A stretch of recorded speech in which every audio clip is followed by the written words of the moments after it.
The royal 7 warlords of the sea all appear. Kizaru boldly dances the Nika dance. The revolutionary army identity truly can't be hidden. One Piece anime episode 1134 updated. The secret deal between Vegapunk and Kuma was barely finalized when an uninvited guest arrived on the island.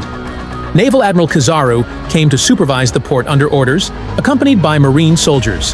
The young Drake was among them. Within the island, Vegapunk and Kuma's plan was already known to Elder Saturn. He distrusted this man who'd been both a revolutionary and a pirate. To fully control Kuma, Saturn imposed 3 absolute conditions.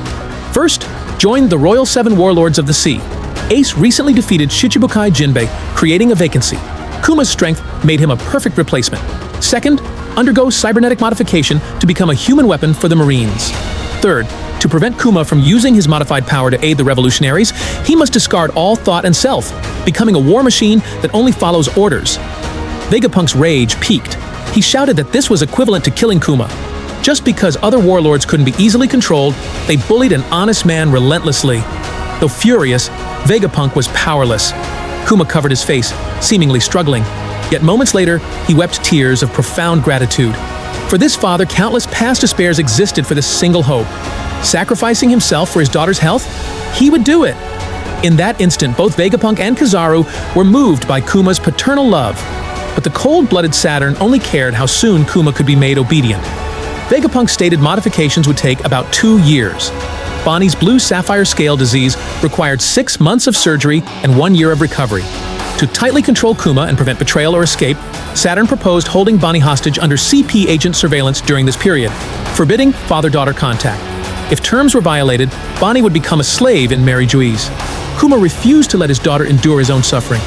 He agreed never to contact Bonnie, but demanded Saturn promise one thing: never tell Bonnie the truth, and ensure she grew up in Sorbet Kingdom's church. Saturn found no reason to refuse and reluctantly agreed. Young Bonnie remained unaware, only curious about the high-tech lab. Her greatest joy? Her father stayed beside her for the next 6 months.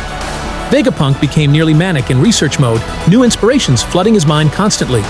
The idea to create clones was born at this moment.